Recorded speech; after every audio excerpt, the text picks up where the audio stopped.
Hi everyone, welcome back to my channel. I am Dr. Subin. Today we are gonna do a follow up of our previous video on dopamine, which is a chemical molecule in our body, which our brain used to kind of train each of our tasks.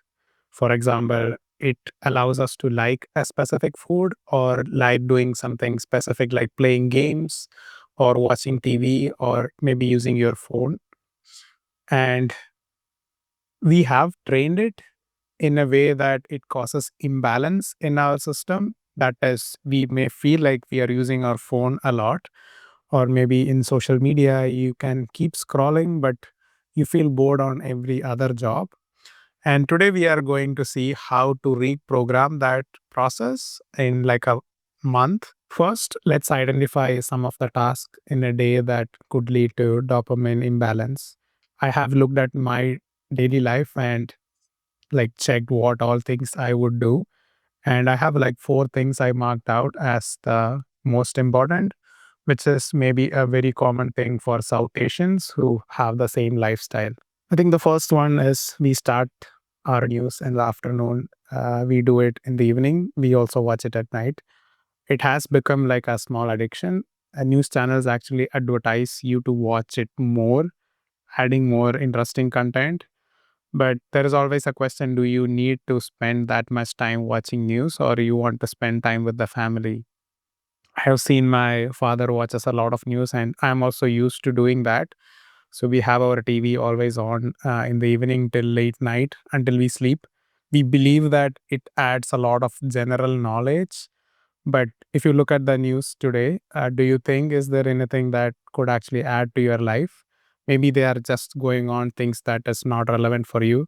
So news is the first thing that I have marked for dopamine imbalance. Second comes your phone.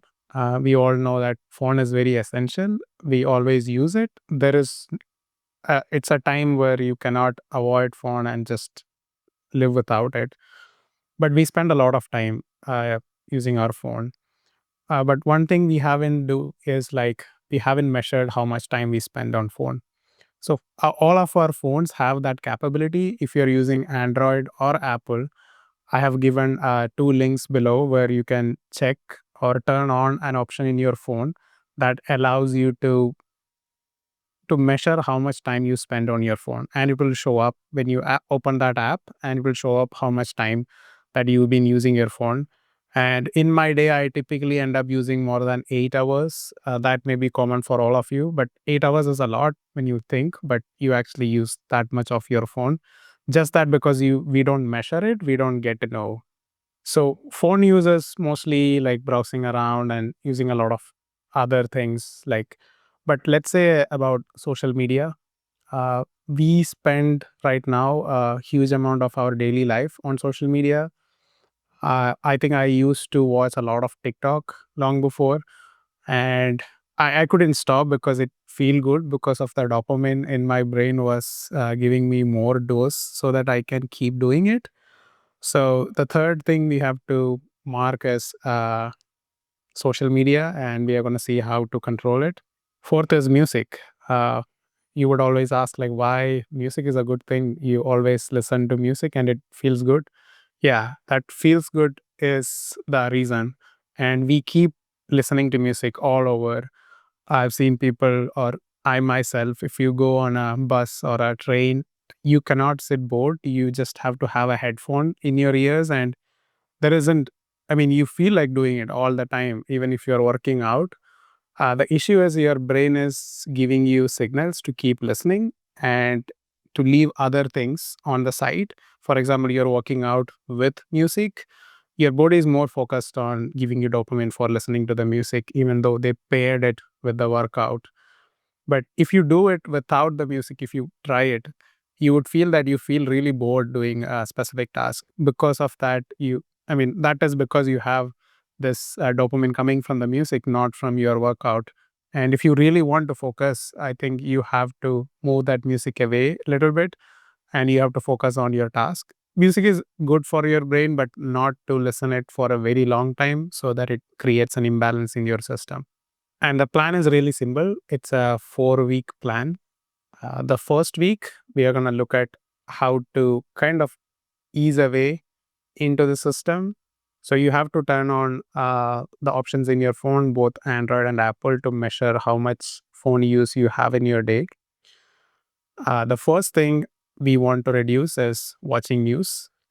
You don't have to stop watching news. That's not good. So we have to reduce the amount of news you watch into three. That is mostly morning, evening, and night. Second is your phone use. Your phone use should be reduced to 8 hours for the first week. So 8 hours you feel a lot in a day, but typical people use more than that. So just make sure you only use 8 hours. And social media, you can also measure how much you use individual apps in your Android or Apple. Social media should be used 4 hours a day.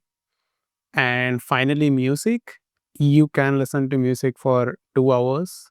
I think that is sufficient, even if you are doing a specific task or nothing more. And that's the first week you just do it. So how can you measure it?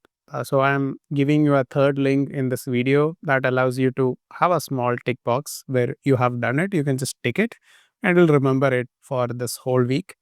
And that will also help you to keep track of things that you're watching news. You take one day, and for the second day you take, and third time you take. So your day is done and you are not allowed to watch news for that week. Sorry, that specific day. Second week, we start targeting different elements. I think the first could be the news itself. We are reducing the amount of news you watch as to two. That is around 1 hour, because every day news is around half an hour and or more than that, and you can watch it in the evening also. Second is your phone. You can measure or look at your options to see how much you use. It should be 6 hours, 2 hours less than the first week. And social media, 1 hour less, that is 3 hours of social media. And finally, music, you can keep it 2 hours. You don't want to change it in the second week. This may be feeling a little harder going into the second week, but just keep on the things that you can do. If you cannot cut down your phone a lot, that is like essential for you. You can cut down the news and keep track of it, that you are able to measure, and you're doing really good on the second week. Third week, we are getting down into more and more. So news, you have to reduce it one time a day. So you'll be asking like, oh, I want to know it, what's happening all around. But there is an essential question. Do you really need to know that much? Unless you are not a politician, you're doing any other regular job, you don't have a requirement to watch news all the time. That is something that our media has been spreading, that you will keep sitting so that they can get their ratings up. News is essential, but you just need to check news once a day, either in the morning or the evening. And next is your phone usage.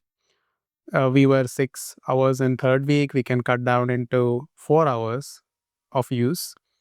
And social media, you can go down into 2 hours.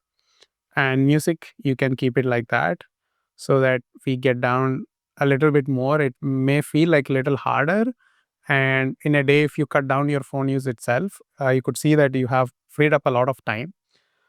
You maybe feel like, what should I do with this extra time? Probably you can call your friends, or you can do some other interesting things like read a book, or we can go ahead and read newspaper. That's totally fine, because we are not getting a lot of dopamine on just reading a paper. I mean, looking at a screen is totally different. Fourth week, there is not a lot of change in fourth week. It is to continue watching news one per day, and reduce your phone usage to 4 hours, same as the 3 weeks. And your social media, if you can cut down into 1.5 for the at least for this last week, that would be really great. And the way we should do it is like, you shouldn't check your social media in the morning. You do what you work on, or you spend your time on whatever. Then the evening, if you look at social media, you naturally get more dopamine. So the way our brain works is like you do a difficult task in the morning and you end up in the evening watching social media. That means you get reward.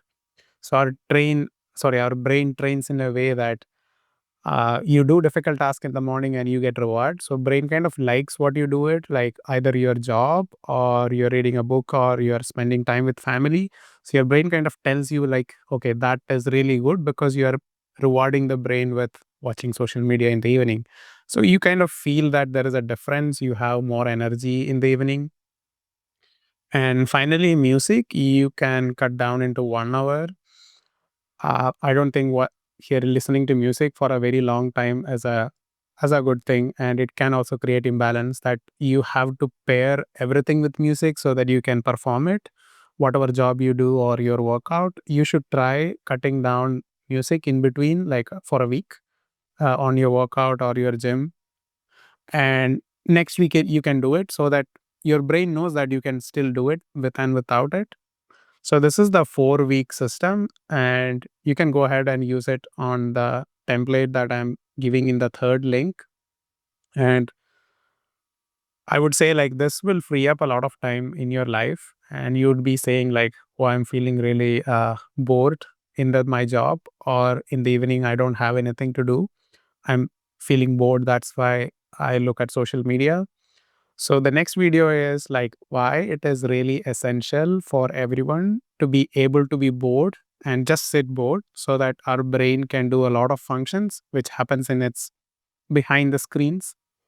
And we will see in that next video. I hope you subscribe for more videos like this and have a great day.